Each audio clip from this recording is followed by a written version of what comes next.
Aspirant हम सब best resource के तलाश में होते हैं, तो बहुत सारे टॉपर्स के रिकमेंडेशंस को देखकर मैंने भी अपने लिए मंगवा लिया है फोरम आईएएस का red book. Have a look at these clips where toppers like Garima Lohia ma'am and Ananya Reddy ma'am and even so many more toppers are talking about using these books as their resources.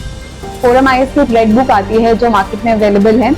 मैंने उस forum IAS की red book को as a base use किया था अपने definition और basic theory को cover करने के लिए। Forum IAS red books were something that I also used. For instance, for agriculture, that was one book that I used extensively. थोड़ा और इम्प्रूव करना है तो फोरम आईएएस की रेड बुक मिल गई थी बाजार में, वहाँ से वो ले ली। तो एथिक्स के लिए मेरे पास मेन सोर्सेज यही होते थे कि रेड बुक। जीएस बोर्ड में फोरम आईएएस की रेड बुक है, उसमें एग्जाम्पल्स आपको काफ़ी अच्छे मिल जाते हैं। एथिक्स के लिए फोरम्स रेड बुक। गाइस, मैंने अपने लिए मंगवाए थे ये बुक और मैंने कूपन कोड यूज किया था DKT, जिससे मुझे फ्लैट 1000 ऑफ मिला था। तो आप भी ये कूपन कोड यूज कर सकते हैं अगर आपको भी 1000 का डिस्काउंट अवेल करना है तो।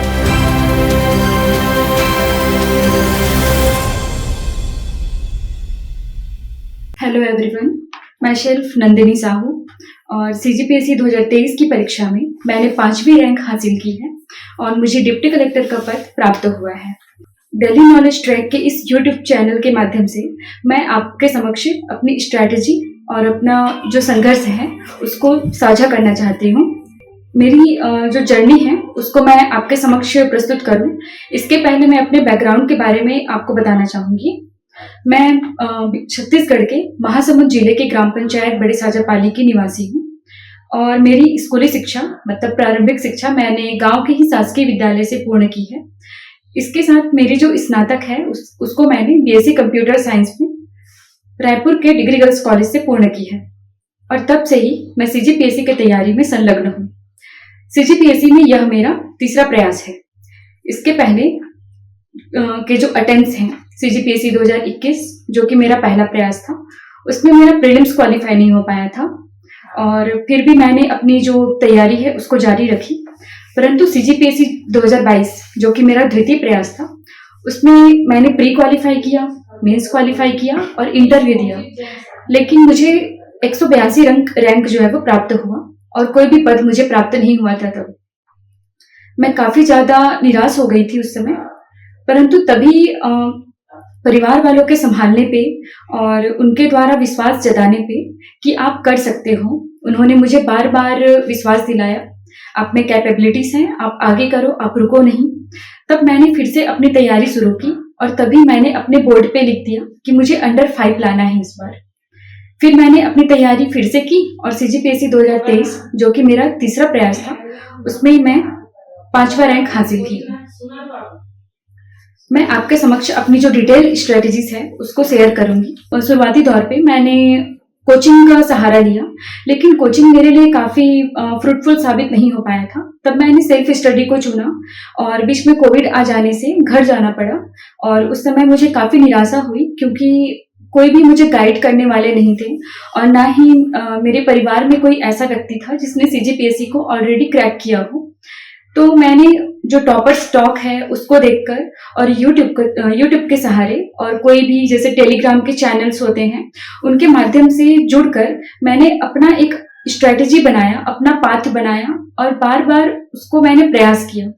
तो मैं आप लोगों को पता होगा कि CGPSC जो एग्जाम है इसमें 3 चरण होते हैं, प्रीलिम्स, मेंस और इंटरव्यू।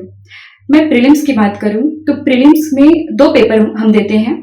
पहला पेपर GS का होता है और दूसरा पेपर CSAT का होता है। तो GS में भी हमारे 50-50 क्वेश्चन जो है वो बटे होते हैं। 50 क्वेश्चंस छत्तीसगढ़ के होते हैं जिसमें छत्तीसगढ़ के सभी पार्ट, छत्तीसगढ़ का भूगोल, इतिहास, आर्ट एंड कल्चर, ट्राइब्स और पंचायती राज, ये सभी जो पोर्शन है वो उसमें आते हैं। और इंडिया GS की मैं बात करूं तो इसमें हमें डिसाइड करना होता है कि किसका कितना वेटेज है और उसके अकॉर्डिंग हमको पढ़ना होता है। इंडिया GS में देखें तो मैंने अधिक फोकस प्रीलिम्स में जो कॉन्स्टिट्यूशन वाला पार्ट है उस पर किया, क्योंकि हर बार ये देखा गया है कि 8 से 10 जो प्रश्न हैं वो कॉन्स्टिट्यूशन के होते हैं। उसके बाद मैंने दूसरा वेटेज इंडियन ज्योग्राफी को दिया, क्योंकि इंडियन ज्योग्राफी मुझे पढ़ना पसंद भी था और मुझे जानना अच्छा लगता था कि क्या है कैसा है, और इसका वेटेज भी अभी हाई है। इसमें भी हमें 5 से 7 क्वेश्चन इंडियन ज्योग्राफी के देखने को मिलते हैं। जो कॉन्स्टिट्यूशन है उसके लिए एम लक्ष्मीकांत की जो बुक है उसको प्रिफर किया, और इंडियन ज्योग्राफी के लिए मैंने जो बर्णवाल सर की बुक है उसको प्रिफर किया, जो कि एनसीईआरटी का सार है। और हिस्ट्री की मैं बात करूं तो हिस्ट्री में मैंने जो दृष्टि पब्लिकेशन की बुक है उसको मैंने प्रिफर किया। साथ ही ये कोर सब्जेक्ट है, ये तीनों मतलब इंडिया जीएस के कोर हैं। उसके बाद पेरिफेरल सब्जेक्ट की मैं बात करूं तो आर्ट एंड कल्चर वाला पार्ट है, इन्वायरमेंट वाला पार्ट है, या फिर साइंस एंड टेक का पार्ट है। साइंस एंड टेक को देखा गया है कि जनरली इसे जो रिसेंट डेवलपमेंट्स होती है उसको पूछा जाता है, तो आप इससे अवेयर रहें। प्रीलिम्स में जो मेन स्ट्रेटेजी है मैंने जो फॉलो की वो यही है कि सबसे पहले तो पीवाईक्यू देखना है, फिर बेसिक्स पढ़ना है पीवाईक्यू के आधार पे, और उसके बाद हमें टेस्ट सीरीज प्रैक्टिस करना है। टेस्ट सीरीज के जो पेपर हैं उसको रिवीजन भी करना है, ये मेरा स्ट्रेटेजी रहा है। और साथ ही घर पे भी जो घटना चक्र होते हैं और एमसीक्यूज के अन्य बुक हैं उसको भी पढ़ना होता है, उसको लगाना होता है आपको डेडिकेटली। फिर मैं सी सेट की बात करूं तो सी सेट में हमको पता है कि उसमें हिंदी होता है, इंग्लिश होता है, मैथ्स होता है, रीजनिंग होता है, और थोड़े से एप्टीट्यूड के पार्ट होते हैं। तो मैंने इसमें अधिक फोकस जो है वो हिंदी और छत्तीसगढ़ी पे किया, क्योंकि हिंदी और छत्तीसगढ़ी अगर हम सी सेट में अच्छे से कर लेते हैं तो ये हमारे जो मेंस है उसमें पेपर 1 जो कि 200 मार्क्स का होता है, जहाँ पे हिंदी का जो वेटेज है वो 100 मार्क्स का है, तो ये अच्छा हो जाता है नेचुरली। इसलिए आपको सी सेट को शुरू से ही अच्छे से करना है। मैं आगे मेंस के बारे में बताऊं तो मेंस में आपको पता है कि 7 पेपर होते हैं। पेपर 1 जो है वो लैंग्वेज का होता है, जिसमें हिंदी जो कि 100 मार्क्स का, इसके लिए मैंने विनय कुमार पाठक सर की जो बुक है उसको प्रिफर किया। फिर आता है छत्तीसगढ़ी, तो छत्तीसगढ़ी 50 मार्क्स का होता है, इसके लिए भी मैंने विनय पाठक सर की बुक प्रिफर किया। और इंग्लिश जो है वो 50 मार्क्स का होता है। हिंदी मीडियम वालों के लिए सबसे बड़ा चैलेंज होता है इंग्लिश से हैंडल करना, क्योंकि इंग्लिश के हमें पता ही नहीं चलता कि कहाँ से क्वेश्चन आ रहे हैं, कैसे आ रहे हैं। तो मैंने अपना एक बेसिक कर लिया कि मैं इतना कर लूंगी, अब इससे अगर मेरा 20-25 मार्क्स का हो जाए तो मैं हिंदी और मेरा जो छत्तीसगढ़ी है यहाँ पे मैं कवर कर लूंगी। इसके लिए मैंने जो स्पीडी पब्लिकेशन की बुक है पतली सी, उसको मैंने अच्छे से पढ़ लिया था। फिर आता है ऐसे, जो कि पेपर 2 है। तो पेपर 2 ऐसे काफी स्कोरिंग पेपर है। अगर हम मेंस में ही बात करें तो पेपर 1, पेपर 2 और पेपर 4, अगर ये तीनों पेपर को किसी ने अच्छे से कर लिया है तो उसे अच्छे रैंक लाने से कोई नहीं रोक सकता है। ऐसे में मुझे लगता है कि मैंने दोनों ही बार मतलब सीजीपीएससी 2022 और 23 दोनों में ही मैंने अच्छा स्कोर किया है। लास्ट ईयर मेरा 138 था और इस बार 135 है, जो कि मेरे जानकारी में ये हाईएस्ट मार्क्स है। तो इसके लिए आपको क्या करना है, मैंने जो 4 महीने होते हैं उसमें मैंने कर लिया था कि हर संडे मुझे एक एसे लिखना है। तो एसे को मैं पूरा नहीं लिखती थी, मतलब पूरा थ्योरी फॉर्म में मैंने नहीं लिखा है उसको।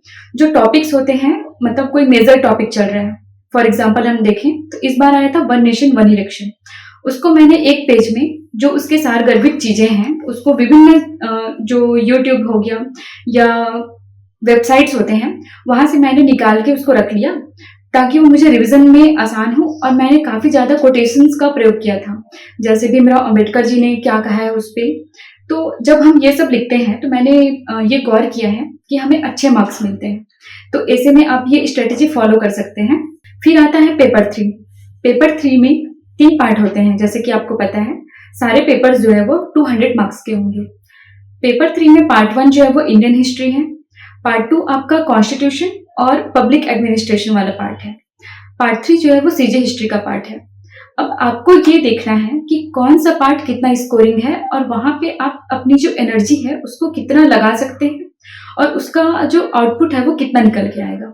तो मैंने इन तीनों में जो छत्तीसगढ़ हिस्ट्री का पार्ट है उसको मैंने अच्छे से किया और एक छोटा सा नोट्स बना लिया, लगभग 10 से 12 पेज का मेरा नोट्स रहा होगा, ताकि मैं उसको अच्छे से रिवाइज कर पाऊँ। और इंडियन हिस्ट्री वाला जो पार्ट है, आप सभी को पता है कि इंडियन हिस्ट्री जब हम लोग मेंस में पढ़ते हैं तो ये काफी बड़ा पार्ट हो जाता है। मतलब इंडियन हिस्ट्री का जो अकेला सिलेबस है वो एक तरफ है और बाकी आपके जो 7 पेपर का सिलेबस है वो एक तरफ है।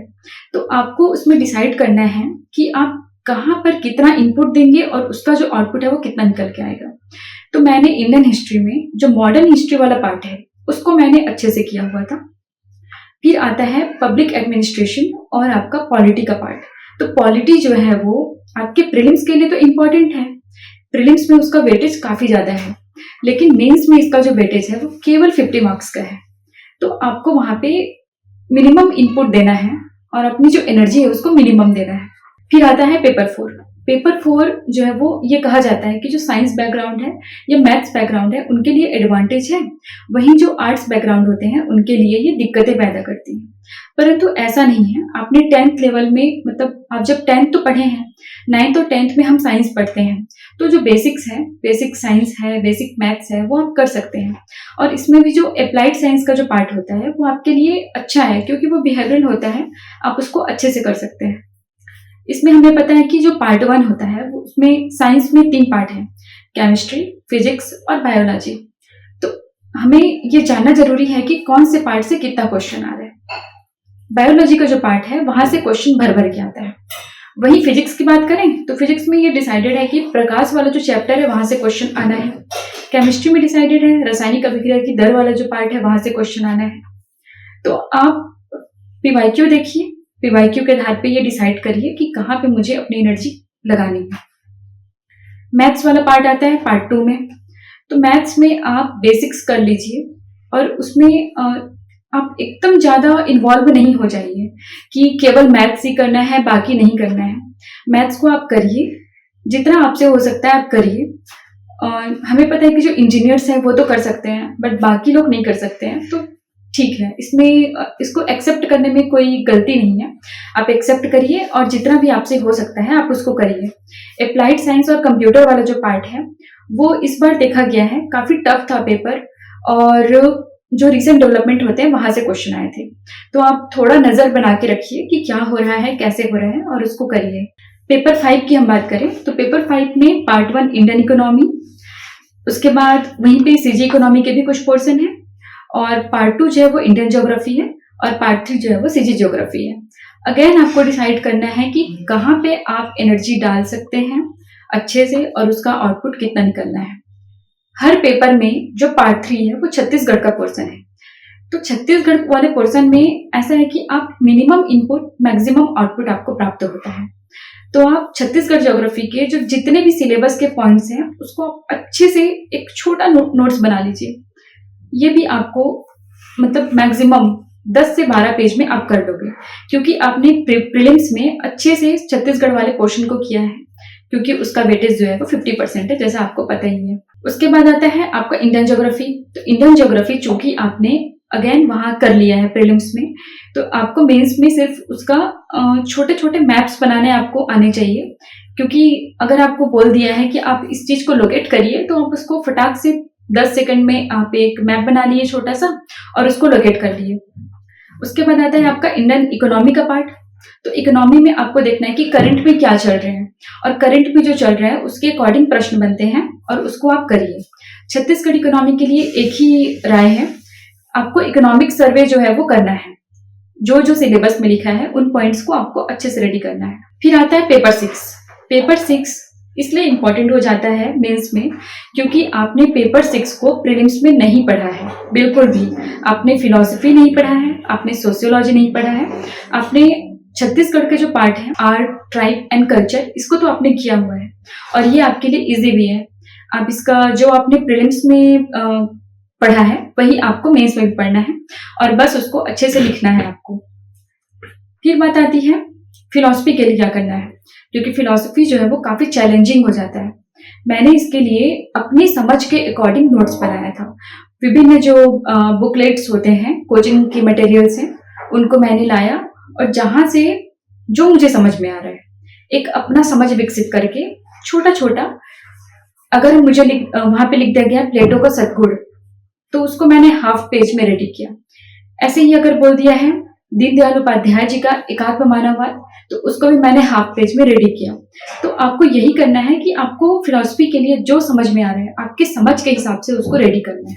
समाज शास्त्र का जो पार्ट है वो काफी इजी है और पतला सा, आप टूटेजा ट्यूटोरियल की जो बुक है उसको आप फॉलो कर सकते हैं। और इसमें ये काफ़ी स्कोरिंग भी है, मार्क्स भी अच्छे आते हैं। तो पेपर 6 जो है वो भले ही लगता है कि कठिन होगा, लेकिन अगर आप उसको एक बार रेडी कर लेते हैं तो इसको पढ़ना बहुत आसान हो जाता है। आप बार बार रिवीजन करेंगे तो अच्छे से इसको हैंडल कर सकते हैं। पेपर 7 की बात करूं तो पेपर 7 में लास्ट ईयर मेरे काफ़ी कम मार्क्स रहे हैं। मतलब मुझे लगता है कि अगर मैं पोस्ट से चुकी थी लास्ट ईयर तो इसका सबसे बड़ा रीज़न था पेपर 7 और पेपर 3। तो पेपर 7 जो है वो लगता कठिन है, क्योंकि हम जब शुरू पढ़ते हैं तो कुछ भी समझ नहीं आता है। इसका जो पार्ट 1 है वो एक्ट वाला पार्ट है। तो एक्ट के लिए आप कोई भी कोचिंग का एक ले आइए बुकलेट, और उसमें जो बेसिक्स है उसको पढ़ लीजिए। फिर बाकी बाहर का जो आता है उसको आप भगवान भरोसे छोड़कर जा सकते हैं। पेपर 7 पार्ट 2, तो पार्ट 2 जो है वो IR से रिलेटेड होता है और स्पोर्ट्स होता है। तो जो स्पोर्ट्स वाला पार्ट है वो हमारे लिए काफ़ी चैलेंजिंग रहता है, क्योंकि कहाँ से क्या क्वेश्चन आएगा हमें नहीं पता होता है। तो आप जो बेसिक्स हैं जैसे क्रिकेट है और फुटबॉल है, यहाँ से प्रश्न तो हर बार देखे जाते हैं, तो आप इन्हें रेडी कर लीजिए। IR की बात करें तो IR में जो करंट में चल रहा है और इंडिया जहाँ पे प्रतिनिधित्व कर रहा है, जैसे G20 हो गया या फिर सार्क हो गया, SCO हो गया, तो ये सब जो ऑर्गेनाइजेशन है उसको आपको बेसिक करना है और साथ ही करंट करना है। पेपर 7 का जो पार्ट 3 है वो आपका जो एजुकेशनल इंस्टीट्यूट है उससे रिलेटेड है। तो उसके लिए कुछ नहीं, आपको जो बुकलेट अवेलेबल है उसको पढ़ना है, लेकिन आपको यहाँ पे अगेन आपको देखना है कि करंट में क्या चल रहा है। UGC द्वारा देख लो कि वो क्या कर रहे हैं, कैसे हो रहा है। NCERT का आप देख सकते हैं कि क्या किया जा रहा है। जैसे NEP आया था, NEP के बारे में ऐसे भी आया था, तो उसको आपको अच्छे से करना है। ये हो गया पूरा ओवरऑल मेंस का स्ट्रेटेजी। मेंस में मैंने लास्ट ईयर से इस बार क्या अलग किया, तो वो यही था कि मैंने हर सब्जेक्ट के, चाहे वो छत्तीसगढ़ हो या कोई भी सब्जेक्ट हो, मैंने छोटा छोटा नोट्स अच्छे से बना लिया था और मैंने उसको फिर बार बार रिविजन भी किया था। वो भी उस जो 4 महीने का समय हमको मिलता है वहीं पे। सब लोग बोलते हैं कि आप अगर नोट्स बनाते रहोगे तो आप पढ़ोगे कब, आप टेस्ट सीरीज में लिखोगे कैसे। बट मुझे ये रियलाइज हुआ है कि जब मैं वो जो 3 दिन एक पार्ट के लिए टाइम मिलता है टेस्ट सीरीज के समय में, तो वहाँ पे अगर मैं नोट्स बना लेती हूँ तो बाद में जो लास्ट होता है, जून का महीना है या मई का महीना है, वहाँ पे आपको अच्छे से समय मिलता है, आप उस नोट्स को बार बार रिवाइज कर सकते हैं। फिर आती है इंटरव्यू। तो इंटरव्यू जो है वो सबसे अनएक्सपेक्टेड पार्ट होता है हमारे प्रिपरेशन में, जैसे कि आप सभी को पता है। इंटरव्यू में आपको कोशिश यही करना है कि आप नेचुरल रहें, आप जैसे हैं वैसे ही रहें, आपको वहाँ पे फेक नहीं बनना है। आप एक बेसिक जो अपने बारे में जानकारी है, जो डेफ होता है, डेफ के हर पॉइंट, चाहे वो नेम हो, फादर्स नेम हो या फिर आपका एजुकेशनल बैकग्राउंड हो, आपकी हॉबी हो, हर चीज को अच्छे से आपको रेडी करना है। जो प्रिपरेशन का टाइम होता है, तो इंटरव्यू ही एक पार्ट होता है जहाँ मुझे लगता है कि हम अपने बारे में जानते हैं। हम अपने बारे में नहीं जान रहे होते हैं प्रीलिम्स और मेंस के स्टेज में, लेकिन इंटरव्यू में हमें ये जानकारी मिलती है कि मेरे नाम का मीनिंग क्या है, मेरे विधानसभा क्षेत्र का नाम क्या है और उस क्षेत्र में कौन से विधायक हैं, क्या है, कैसा है, हर चीज के बारे में। हमने ये देखा है कि मॉक टेस्ट में काफी परेशानी होती है। मैं आपको ये शेयर करना चाहूंगी कि जब मैंने अपना पहला मॉक टेस्ट किया, वो इतना गंदा था, मैं कह सकती हूँ कि मुझे ये रियलाइज ऐसा हो रहा था कि मैं सबसे मतलब यहाँ पे जितने भी कैंडिडेट्स हैं उसमें सबसे घटिया या सबसे मिनिमम क्वालिटीज वाली जो स्टूडेंट होंगी वो मैं ही होंगी, ऐसा मुझे लगने लगा था। पर मैंने अपना जो पहले के अटेम्प्ट में मैंने इंटरव्यू दिया था, तो उसको मैंने देखा तो लगा कि नहीं यार, मैंने कुछ तो किया था, तभी मुझे इतने अच्छे मार्क्स मिले थे। फिर आपको उसी कॉन्फिडेंट के साथ मैं वहाँ पे गई और फिर मुझे लगता है कि इस बार भी मेरे जो मार्क्स हैं वो काफ़ी अच्छे रहे हैं। तो इंटरव्यू के लिए आपको वही है कि आप एक बेसिक जानकारी रखिए, करंट थोड़ा पढ़ लीजिए और अपने बारे में जानकारी रखिए, हॉबी को अच्छे से आप करिए। प्रश्न यह था कि आपने 182 रैंक से 5वें रैंक पे जंप कैसे किया। तो मैं इस पर कहना चाहूँगी कि असफलता एक चुनौती है, स्वीकार करो, क्या कमी रह गई है देखो और सुधार करो। आप अपनी जो कमियां हैं उस पर आप लगातार सुधार करिए। जैसे कि हमें CGPSC द्वारा RTI प्राप्त होता है मेंस का, तो मैंने यही किया कि मेरी जो मेंस की कॉपीज है उसका मैंने हार्ड कॉपी निकलवा लिया, और साथ ही जो कुछ टॉपर्स हैं जिनकी मुझे लगा कि इनका जो नेचर ऑफ आंसर राइटिंग है वो मेरे आंसर राइटिंग से मैच होती है, तो मैंने उन टॉपर्स की जो कॉपीज है उसको भी हार्ड कॉपी निकलवाया, और मैंने देखा कि मैंने क्या कमी की है, कहाँ पे मैंने कमी की है। अपनी कमियों को मैंने लगातार सुधार किया है, चाहे वो आंसर राइटिंग का जो फॉर्मेट है वो हो, या फिर ऐसे में प्रेजेंटेशन हो वो हो, या मैथ्स कैसे लिखना है, क्योंकि मैथ्स में मेरे साथ ये हुआ था लास्ट ईयर कि मैं अच्छे से, मतलब मुझे स्पेस बाउंड हमारा एग्जाम होता है तो स्पेस मैनेज नहीं कर पाई थी मैं। तो इस प्रकार मैंने लगातार सीखा, और हर स्टेज पे, चाहे वो प्रीलिम्स हो, मेंस हो या इंटरव्यू हो, मैंने अपने तीनों ही स्टेज पे सुधार किया है। प्रीलिम्स में मैं देखूं तो लास्ट ईयर मेरे 113 नंबर आए थे, और इस बार मेरे जो नंबर है वो 154 रहे हैं। और इस प्रकार मेंस में मैं देखूं तो मेंस में भी मैंने हर पेपर में, चाहे वो पेपर 1 हो, 2 हो या 7 हो या 3 हो, मैंने हर पेपर में अपनी जो स्ट्रेटजी है उसको बदली, और मैंने देखा कि मैं और क्या कर सकती हूँ, क्या इंप्रूवमेंट कर सकती हूँ। इस बार मैंने हर पेपर में जब मैं आंसर लिख रही होती थी, पेपर 2 ऐसे में भी मैंने फ्लो चार्ट बनाए हैं, मैप बनाए हैं, या पेपर 3 है तो पेपर 3 के इंडियन हिस्ट्री का जो पार्ट है वहां पर भी मैंने कोशिश की है कि मैं कोई फ्लो चार्ट बना दूं या कोई ऐसा डायग्राम बना दूं। अगर ज्योग्राफी है तो ज्योग्राफी के मुझे लगता है कि हर जो क्वेश्चन है मैंने इंडिया और CG के मैप बनाए हैं। तो इस प्रकार मैंने लगातार सुधार किया है मेंस में, और इंटरव्यू में भी, चाहे वो ड्रेसिंग सेंस हो या फिर वे ऑफ प्रेजेंटेशन हो, तो मैंने हर चीज पे सुधार किया है। यही कहना चाहूंगी, अगर आपके पास किसी पद को प्राप्त करने की चाह है तो आपको कोई भी नहीं रोक सकता है, चाहे आपके समक्ष कोई भी चुनौती हो, आप बिल्कुल उसे पार कर जाएंगे। बस आपके पास सॉल्यूशन यही है कि आप अपनी जो असफलता है उसको आप असफलता के नजरिए से नहीं देखें, आप उसे देखें कि ये एक अवसर है, और अपनी असफलता को एक सीढ़ी माने आपकी सफलता तक जाने की। सेल्फ स्टडी या फिर ऐसे व्यक्ति जो कोचिंग एफर्ट नहीं कर पाते हैं, मैं उनके लिए ये कहना चाहूंगी कि अवसर तो मुश्किलों के बीच ही पाए जाते हैं। अगर आप कोचिंग एफर्ट नहीं कर सकते, आप काफी व्यस्त हो, आप जॉब में हैं, तो आपके लिए एक यही सजेशन है मेरे साइड से। अभी हमने देखा है कि हर व्यक्ति के पास, चाहे वो छोटा सा बच्चा हो या फिर एक बुजुर्ग व्यक्ति हो 80 साल का, हमने देखा है कि हर व्यक्ति के पास स्मार्टफोन है, और स्मार्टफोन में भी ऐसा नहीं कि आपके पास इंटरनेट नहीं है। आप सभी इंटरनेट जब अफोर्ड कर सकते हैं तो आप पीएससी की तैयारी भी अफोर्ड कर सकते हैं। इसके लिए आप YouTube चैनल्स हैं उसको आप ले सकते हैं सहारे। जैसे कि YouTube चैनल की मैं बात करूं तो आप स्टडी IQ देख सकते हैं, आप दृष्टि IAS देख सकते हैं, आप ध्येय IAS देख सकते हैं, और साथ ही छत्तीसगढ़ में देखें तो CGPSC ई पाठशाला है उसको आप फॉलो कर सकते हैं। टेलीग्राम चैनल्स में मैंने फॉलो किया था काफ़ी ज़्यादा, तो इसमें CGPSC फॉर यू या CGPSC ई पाठशाला और अन्य मतलब जो टेलीग्राम चैनल्स हैं वो आपके समक्ष हैं। तो आप अगर चाहेंगे तो आप बिल्कुल कर सकते हैं। मैंने देखा है कि कुछ गृहिणी होती हैं या कोई ऐसे स्टूडेंट जो एक वनांचल ग्राम से बिलोंग करता है, जहाँ वो मतलब शहरों में आकर के टेस्ट सीरीज भी अफोर्ड नहीं कर सकता। तो आजकल ये हो गया है कि जो कोचिंग संस्थान है उन्होंने भी अपनी जो सुविधा है उसको उन्होंने ऑनलाइन प्लेटफॉर्म के माध्यम से प्रोवाइड करना स्टार्ट कर दिया है। Online coaching, online test series भी आप प्रीलिम्स का हो, मेंस का हो, इंटरव्यू गाइडेंस हो, तो ये सभी चीज़ें जो है वो ऑनलाइन प्रोवाइड हो रही हैं। तो आप बहाने छोड़िए, आइए और तैयारी करिए। आप इसके लिए सिलेबस जो है, आप सिलेबस का प्रिंट आउट तो आप बिल्कुल करा सकते हैं, आप कहीं पर भी रहें। सिलेबस आपके लिए गुरु है, आपको किसी भी गुरु की आवश्यकता नहीं है। सिलेबस आपके लिए गुरु है। आप सिलेबस का प्रिंट आउट करा के रखिए, प्रीलिम्स का जो सिलेबस है वो भी, और साथ ही आप PYQ लेकर आइए। PYQ आप जो CGPSC की वेबसाइट है वहाँ पे जाकर आप देख सकते हैं, हर साल के जो पेपर्स हैं वो आपको मिल जाएंगे।